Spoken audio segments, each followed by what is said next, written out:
이 곡의 참마설을 볼게요. 차마, 말을 빌린 썰입니다. 이 설이라는 건 고전수필의 갈래 중에 하나입니다. 그래서 뭐 참마설, 도자설, 또 이옥설 뭐 이런 설로 끝나는 글들이 있어요. 이거는 글의 갈래가 설이라는 거예요. 여러분 옛날 그런 글들은 끝나는 제목에서 이제 마지막 글자 이게 글의 갈래를 의미하는 경우가 많아요. 뭐가 있지? 수제기 그러면 걔는 글의 종류가 기예요. 네, 뭐 이런 식인 거예요. 아무튼 얘는 설이에요. 어, 2단 구성으로 되어 있습니다. 설의 기본적인 특징은 2단 구성. 밑에 보면 나오는데 예화 앞에 예화를 제시하고 그 다음에 뒤에 이제 주제를 제시하는 거예요. 사실 플러스 의견 뭐 이렇게 말하기도 합니다. 예화 플러스 주제 또는 사실 플러스 의견의 2단 구성으로 되어 있다. 이렇게 알아두시면 돼요. 자, 나는 집이 가난해서 말이 없기 때문에 간혹 남의 말을 빌려서 타고난다. 이게 이제 제목의 의미 차마이죠. 그런데 노둔하고 야윈 말을 얻었을 경우, 그러니까 뭐 좀 말이 시원찮아요. 좀 힘도 없고 이런 말을 얻었을 때는 일이 아무리 급해도 감히 채찍을 대지 못하고 금방이라도 쓰러지고 넘어질 것처럼 전전긍긍하기 일수다. 왜? 이거 넘어져서 다치거나 뭐 아니면 좀 심각한 경우에 죽거나 이러면 내가 다 물어줘야 돼요. 그죠? 그래서 애가 좀 비실비실해 그러면 오히려 이제 잘 못하는 거죠. 개천이나 도랑이라도 만나면 말에서 내리고 난다. 원래는 여러분 말이 굉장히 힘이 세고 다리가 되게 높죠. 다리가 되게 길어요 말이. 그래서 되게 높거든요. 웬만한 개울이나 이런 거는 그냥 타고 건널 수가 있습니다. 근데 이제 애가 힘이 없으면 힘이 없으면 타고 가다가 쓰러지면 어떡해. 거기다 얘는 나까지 태우고 있잖아요. 그러니까 이제 힘이 딸려서 떠내려갈 수도 있고 하니까 그러면 내려서 말을 끌고 건너는 거죠. 근데 이게 나쁘다는 게 아니에요. 그래서 후회하는 일이 거의 없다. 나쁘다는 게 아닙니다. 제가 조심하게 된다는 얘기죠. 조심하게 되어서 문제가 생기지 않는다. 이런 얘기예요. 반면에 발굽이 높고 귀가 쫑긋하며 잘 달리는 준말을 얻었을 경우에는 의기양양하여 방자하게 채찍을 갈기고 고삐를 놓기도 하면서 언덕과 골짜기를 모두 평지처럼 매우 유쾌하게 질주하곤 한다. 골짜기도 평지처럼 달린다는 거죠. 그러나 간혹 위험하게 말에서 떨어지는 환란을 면하지 못한다. 그러니까 오히려 좋은 말을 얻으면 오히려 위험해진다는 거예요. 안 좋은 말을 얻으면 조심조심하기 때문에 문제가 될 일이 없는데 이런 말이죠. 아, 사람의 감정이라는 것이 어쩌면 이렇게까지 달라지고 뒤바뀔 수가 있단 말인가. 깨달음. 이제 말을 빌려 타고서 깨달은 바 이거예요. 사람의 감정이라는 것이 이렇게 달라지고 뒤바뀔 수가 있구나라는 것을 깨달은 거죠. 남의 물건을 빌려서 잠깐 동안 쓸 때에도 오히려 이와 같은데 하물며 진짜로 자기가 가지고 있는 경우야 더 말해 무엇하겠는가. 근데 이 글은 뭐랄까 좀 글이 한 가지 이야기가 아니에요. 이게 한 가지 이야기로 이걸 묶으려고 하면 좀 정리가 잘 안 됩니다. 왜냐면 두 가지 이야기라서 그래요. 그러니까 첫 번째 이야기는 지금 이거고요. 이게 첫 번째 이야기고요. 두 번째 이야기는 여기서 보세요. 이걸 생각하고 그래서 빌렸을 때도 그런데 진짜로 자기가 가지고 있으면 말해 뭐 하겠어 라는 생각을 하게 된 거잖아요. 그러니까 생각이 이렇게 흐르는 거야. 이 생각에서 이 생각으로 이 생각에서 이 생각으로 흘렀어요. 이해돼요? 그래서 근데 생각해보니까 진짜로 자기가 가지고 있다는 게 존재하긴 해?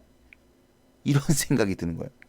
그러니까 사람이 가지고 있는 것 가운데 남에게 빌리지 않은 것이 뭐가 있을까?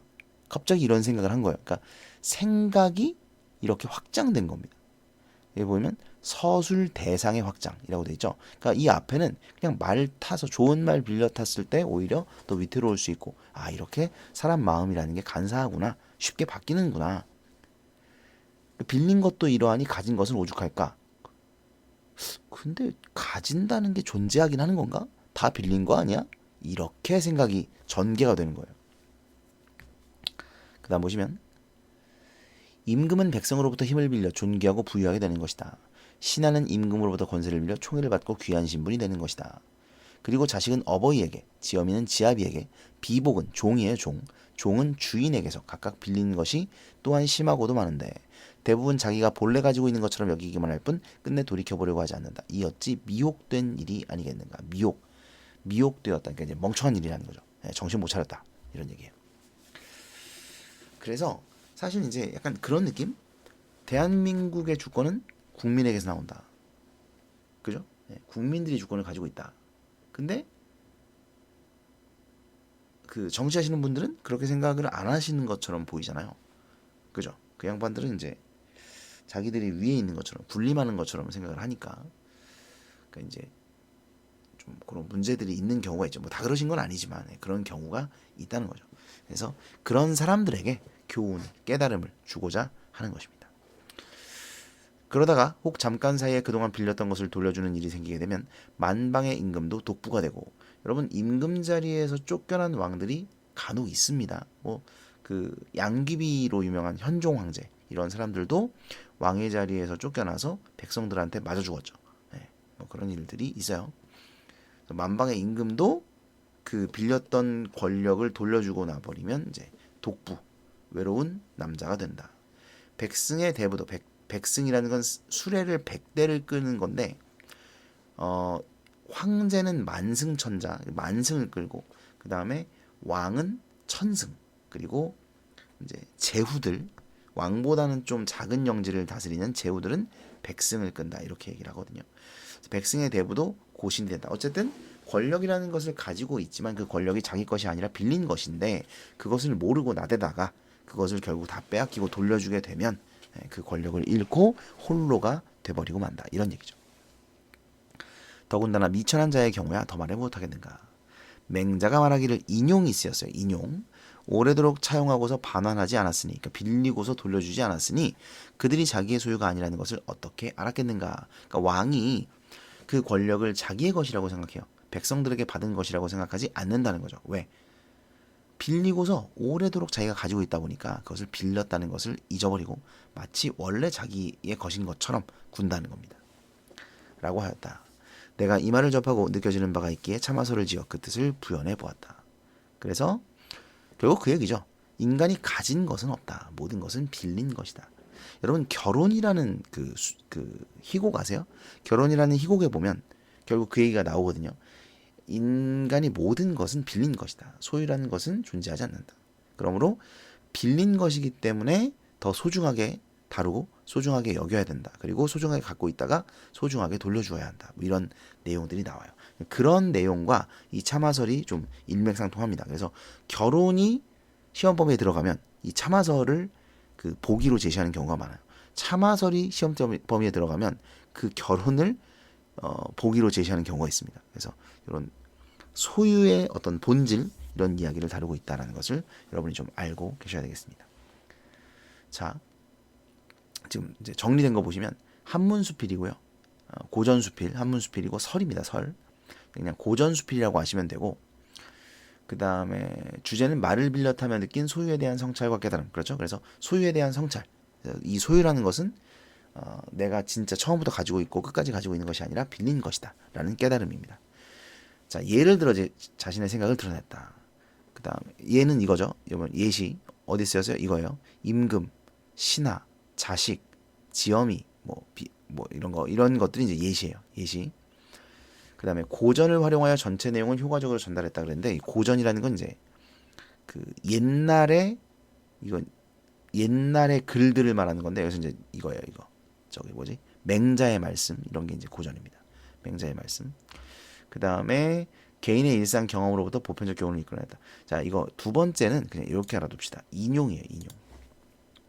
인용이 사용되었다. 그래서 맹자의 말을 인용했다라는 거고요. 그 다음에 개인의 일상 경험으로부터 보편적 교훈. 자, 개인의 일상 경험 뭐예요? 말을 빌려탄 이야기. 빌려탄 경험. 그죠? 그리고 보편적 교훈은 뭐예요? 소유의 본질. 이렇게 생각하시면 돼요. 그래서 개인의 일상 경험에서 보편적 교훈을 이끌어냈다는 특징이 있습니다. 그 다음에 밑에 보시면 이제 유추. 요거 여러분 유추는 되게 중요해요. 원래 유추는 중요합니다. 진짜 중요해요. 유추는. 유추가 쓰인 글은 유추를 물어봐요. 거의.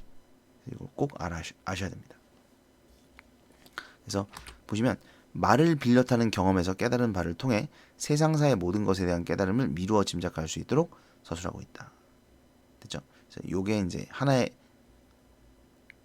유추라는 게 하나의 상황, 그죠? 그리고 또 다른 상황, 이 두 가지의 상황을 연결하는 거거든요. 그래서 요 상황과 요 상황이 유사하다고 보는 거예요.